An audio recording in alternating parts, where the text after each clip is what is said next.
இந்த ஆண்டு இந்த புத்தக கண்காட்சியில் வருடம் நான் போவேன். இந்த வருடமும் போன பொழுது நிறைய அங்கே வைத்திருந்த புத்தகங்களை பார்க்க வாய்ப்பு கிடைத்தது.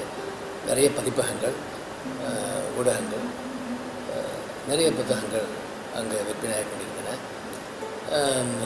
மிக பிரபலமான வார இதழ் நம்மளோட ஆனந்த விகடன், விகடன் பிரசுரம், அவர்கள் நிறைய புத்தகங்கள் வெளியிட்டிருக்கிறார்கள்.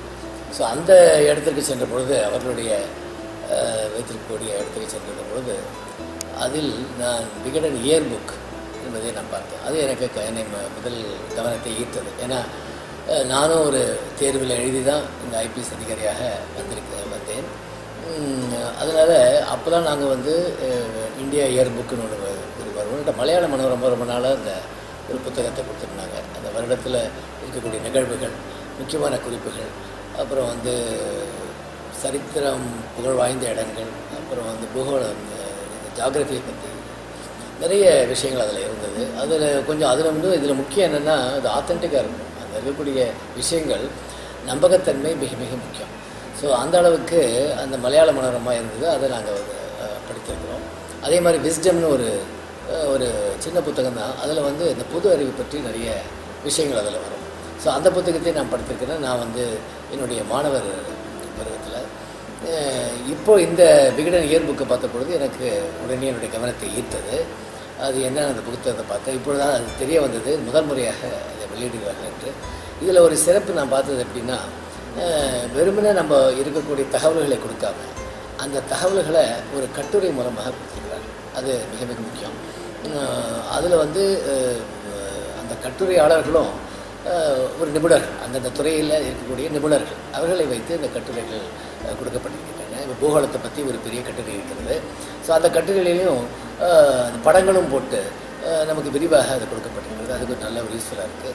அதே மாதிரி ஒவ்வொரு விஷயம் எடுத்துக்கொண்டாலும் விண்வெளி, அதை பற்றியான விஷயங்கள், அப்புறம் விஞ்ஞானத்தில் எந்த அளவுக்கு முன்னேறி இருக்கிறோம், அப்புறம் கணியில் என்னெல்லாம் புதிய புத்திகள் வந்திருக்கின்றன, இதை பற்றிலாம் நிறைய விஷயங்கள் இருக்கின்றது. அதை கொஞ்சம் ஆத்தென்டிசிட்டி நான் செக் பண்ணேன். அது மிக மிக முக்கியம். ஏன்னா மாணவர்கள் படிக்கும்பொழுது எந்த ஒரு தகவல் இருந்தாலும் அதனுடைய நம்பகத்தன்மை என்பது மிக முக்கியம். அதை வைத்துக்கொண்டு தான் அவர் எந்த இடத்துக்கு சென்றாலும் கேள்விகளுக்கு பதிலளிக்கக்கூடிய ஒரு நிலையில் இருப்பார்கள். ஸோ அதனால் அது நம்பகத்தன்மை மிக முக்கியம். அதை நான் செக் பண்ணதில் நம்பகத்தன்மை இருக்கிறது. நிச்சயமாக அது கொஞ்சம் கேர்ஃபுல்லாக பார்த்துருக்குறாங்கிறது நமக்கு தெரியுது.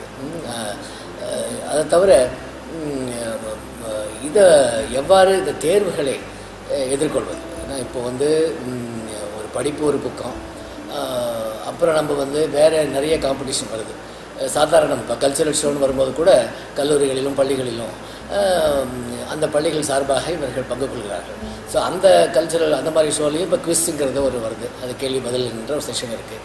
அதே மாதிரி இந்த வேலை நிமித்தமாக நிறைய காம்படிஷன் வருது. இப்போ மத்திய தேர்வாணையமும் சரி, மாநில தேர்வாணையங்களும் சரி, நிறைய அவர்கள் போட்டிகள் நடத்துகிறார்கள். இந்த ஒரு தேர்வில் நம்ம வெற்றி பெற்றோம், எனக்கு பாஸ் மார்க் கிடச்சிருச்சு. இப்போ ஒரு 300 மார்க் இருந்துன்னு வைங்களேன், அதில் 90 மார்க் பாஸ் மார்க்னு வச்சுருந்தா கூட நான் 90 மார்க் வாங்கிட்டேன், அதனால் எனக்கு வேலை கிடச்சிருன்னு கிடையாது. மற்றவர்களை விட நாம் நல்ல முறையில் இந்த தேர்வில் பங்கு கொள்ள வேண்டும் என்ற ஒரு குறிக்கோளோடு தேர்வர்கள் அதில் பங்கு கொள்ள வேண்டும். அம்மாதிரி பங்கு கொள்வதற்கு இவர்கள் தயார் செய்து கொள்ள வேண்டும். தயார் செய்து கொள்ளும் பொழுது எதையோ படித்தோம், அதை நம்ம மனதில் இருத்தி கொண்டோம், அதை ஞாபக சக்தியை வைத்துக்கொண்டு இந்த தேர்வு எழுதவும் என்று இல்லாமல் அதனை விஷயத்தை புரிந்து கொண்டு நன்றாக மனதில் இருத்தி அதை ஒரு அனலிட்டிக்கலாக சொல்லணும். எது வந்தாலும் இப்போ அனலிட்டிக்கலாக கேட்குறாங்க. அந்த கேள்விகளும் அனலிட்டிக்கலாக இருக்கும்.